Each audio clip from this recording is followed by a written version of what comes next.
आषाढ़ मास की शुक्ल पक्ष की एकादशी को देवशयनी एकादशी के नाम से जाना जाता है। इस बार 20 जुलाई को देवशयनी एकादशी के लिए व्रत रखा जाएगा।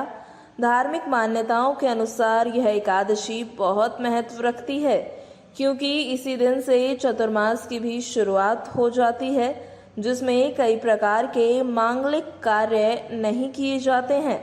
धार्मिक मान्यता के अनुसार देवशयनी एकादशी का व्रत सब व्रतों में सबसे उत्तम माना गया है। इस व्रत में समस्त पाप नष्ट हो जाते हैं और जो मनुष्य इस व्रत को नहीं करते उन्हें नरक में जगह मिलती है।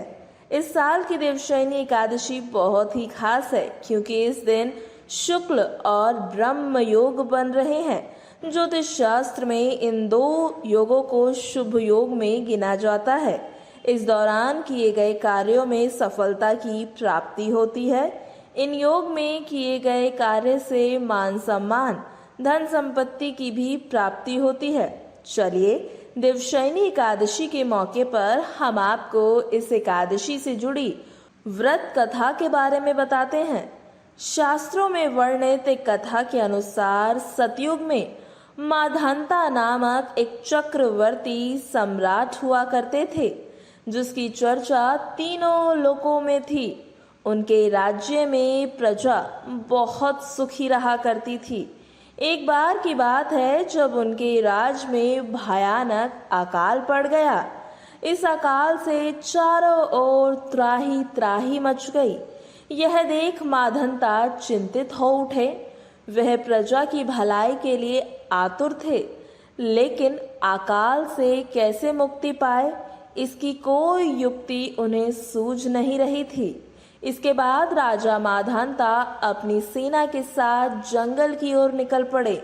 जब वह वन में विचरण कर रहे थे तो उन्हें भटकते भटकते अंगिरा ऋषि के आश्रम में जा पहुंचे, जहां उन्होंने अंगिरा ऋषि को साष्टांग प्रणाम किया और उन्हें अपनी व्यथा सुनाई।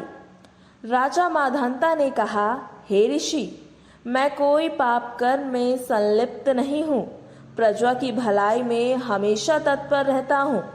फिर भी ये कौन सी विपदा आन पड़ी है जो राज्य में भयानक अकाल आ पड़ा है। अगर तत्काल कोई समाधान नहीं निकला तो प्रजा भूख प्यास से मर जाएगी और इनकी हत्या का पाप मुझ पर लगेगा। आप कृपा इसका समाधान निकाले। तब ऋषि अंगिरा ने कहा, हे राजन, मैं आपकी व्यथा को समझता हूँ, लेकिन आपको बताना चाहूँगा कि सतयुग में धर्म कर्म का विशेष महत्व है। अगर आप अधर्मी हो जाते हैं या छोटा पाप करते हैं तो आपको पाप कर्म का दंड जरूर मिलता है। ऐसा हो सकता है कि प्रजा के किसी सदस्य द्वारा कोई पाप कर्म किया जा रहा हो। अगर आप प्रजा का हित चाहते हैं तो हर साल देवशयनी एकादशी का व्रत रखें। इस व्रत के पुण्य प्राप्त से आपके राज्य में जरूर बारिश होगी। राजा अपने राज्य की राजधानी लौट आए और ऋषि अंगिरा के वचनानुसार राजा माधांता ने देवशयनी एकादशी का व्रत किया, जिसके फलस्वरूप उनके राज्य में खूब बारिश हुई। इस बारिश से प्रजा को अकाल से मुक्ति मिली और पूरा राज्य धन धान्य से परिपूर्ण हो गया। तब से लेकर आज तक सच्ची श्रद्धा के साथ इस एकादशी के व्रत को रखा जाता है।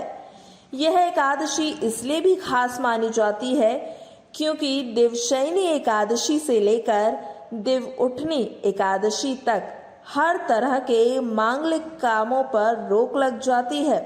इस दौरान धार्मिक भजन कीर्तन और विष्णु लक्ष्मी तुलसी समेत शिव भगवान की आराधना करना जरूरी बताया गया है।